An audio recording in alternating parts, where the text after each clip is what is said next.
Hey, I'm FTFE and welcome back to the channel that does to stupidity what Warner Brothers Discovery just did to Batgirl. You know the problem with that movie, right? Stupid Michael Keaton Batman. If they'd had me, it would have been the best Bat movie ever because, you know, I'm Batman. Tea's ready, Master Wayne. Coming, Alfred. 3 sugars, please. I like sweet tea. Even after doing this flat earth debunking thing for like 4 years, I'm still amazed by some of the dumb shit that flat earthers say. Whenever I feel down about myself, I just press this button here on my NASA gauntlet and it plays something stupid that a flat earther has said, which makes me feel loads better about myself. Like this. Let's invoke mystical rocks flying around the vacuum with mystical magical powers that's pulling stuff and letting it go and pulling. Let's believe that shit, shall we? You come in and offer us some proofs of your blue pear-shaped testicle flying about the infinite vacuum of space with gas and air and water all clumping at me. You fucking lunatic. You believe that? Well, not only is the ocean nature-defyingly bent, but at certain times the water pulls out even further. Ooh, so you've even made a steep curve. I mean, get to fuck that. You believe there's a ball of rock flying in the vacuum of space with a gaseous environment and liquid all clung to it? That's how fucked up your beliefs are, right? Nothing in the reality would ever show you that that is in any way, shape or form possible, right? So we're not the idiots. You're the fucking idiot. Dell, bless him. Anyway, today I'm going to show you something incredibly dumb, said by the person officially voted the dumbest person in the world in 2019, so that you can all realise that no matter how much you screw up in life, how stupid that thing that you did, that you curse yourself for was, at least you're not a flat earther. Guys, it's time. It's the return of Riley for episode 70 of Flerfs are Idiots.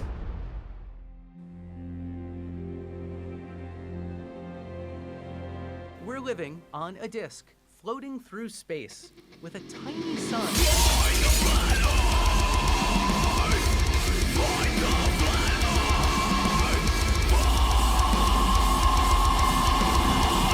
Thank you for joining once again as we wonder why we even pay taxes if this is what the education system has done. You know what, that was mean. It's not really the teacher's fault. These people never went to school.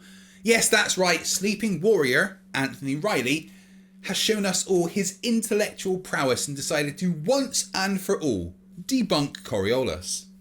Pow. Koda zapuska. Sorry, what? Dajt minie koda zapuska Pow. сейчас. Who are you talking to? Oh, what?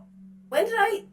Oi, what have I told you about knocking before coming in? Pal, you don't have a door. Shut up. What do you want?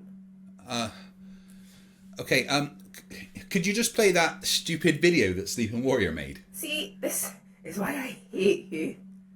You're an idiot! What did I do? Play that stupid video that Sleeping Warrior made. Have you any idea how little that narrows it down? I'm an AI and possible future overlord of humanity. I'm not a mind reader. Did you mean this one? Where he posted a video? Called it Bald Earth, debunked, but proved the globe? Bald Earth debunked. I was away for a short breakaway, and this is where I took this footage from. It's from the side of the hotel at Seacoast Caravan Park, and there's a post of fence in the corner.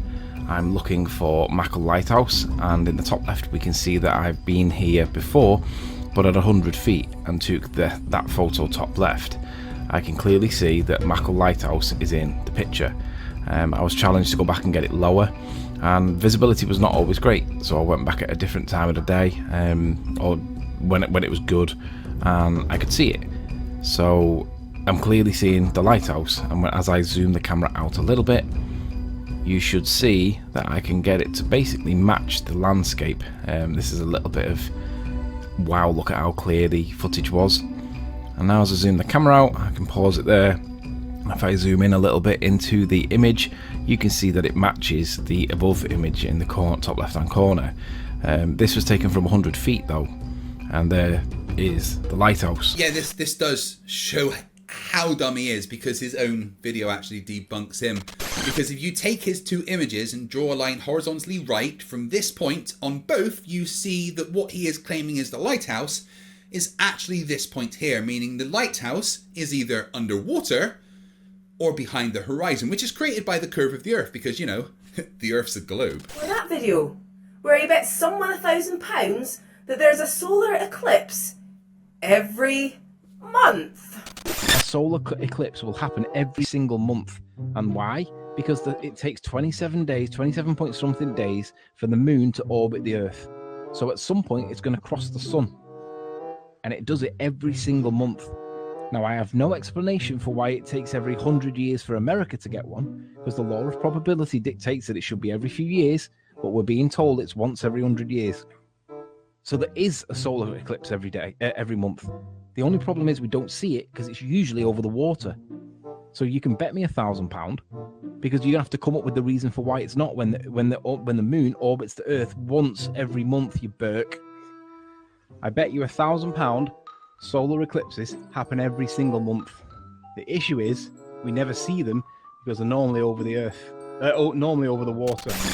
What's funny is he actually deleted his entire channel just after that video because he didn't want to pay up for the bet. The issue was, like all fucking idiots, like all flat earthers, he can't think in 3 dimensions. He assumed because the moon is technically between the sun and Earth once a month that there'd be a solar eclipse, but didn't take into account the orbital plane of the moon and the fact that space is 3D, so that most of the time that eclipse will just be casting a shadow into space.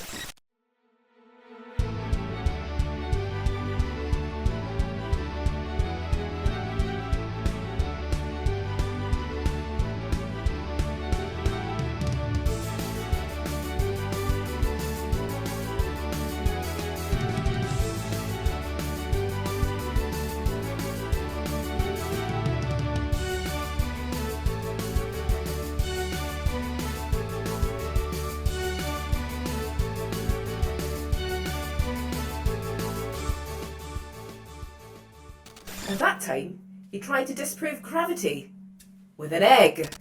This is an egg. Yeah, we all know he's never going to understand gravity versus buoyancy and what density actually is, but Oh, that reminds me. The time he said density is a force. What's density? The amount of matter in an object. Is density a force? It clearly is a force. Yeah, pal, but what I mean is... Or when he didn't understand triangles. I'm gonna pull up a triangle calculator. Or looking on the wrong Foucault's Wikipedia page, trying to use a pizza pan to prove the moonlight is cold, shining a light through a crystal onto his wall for some reason. That awful channel trailer, saying the harvest moon is 10 times bigger than the normal moon, or when he thought he could debunk a physics teacher by not understanding physics, or... Look, I get it, alright? You see why? You're a fucking idiot, right? You know what? What I meant was the newest one, the most recent video he's released on his new channel. Next time, say that! That's 2 minutes I could have spent not talking to you. Pal, just play the new video. Don't tell me what to do. Pal, please play the new video. I'm going to play it because I want to. Thanks, pal. Thanks, pal. Ugh. This is a cool little clip I took 2 minutes ago outside. I noticed that there was a contrail that was passing behind a low set of clouds, and it dawned on me that if Earth was rotating and we need to see drift, this is what you'd need to see every single time. Every single time on every single plane flight, every contrail that's above the clouds, you would need to see the clouds moving below it in a westerly direction all of the time. Right. For Sagan's sake, Riley, I mean... Guys, this is why a video from Riley is something special. Riley, bud, that's the wind. It doesn't happen though, does it? Well, no, because the wind goes in different directions each day, so the clouds move in different... Riley, the wind is not Coriolis or any kind of evidence the Earth is rotating. It's the fucking wind. What are you looking at here?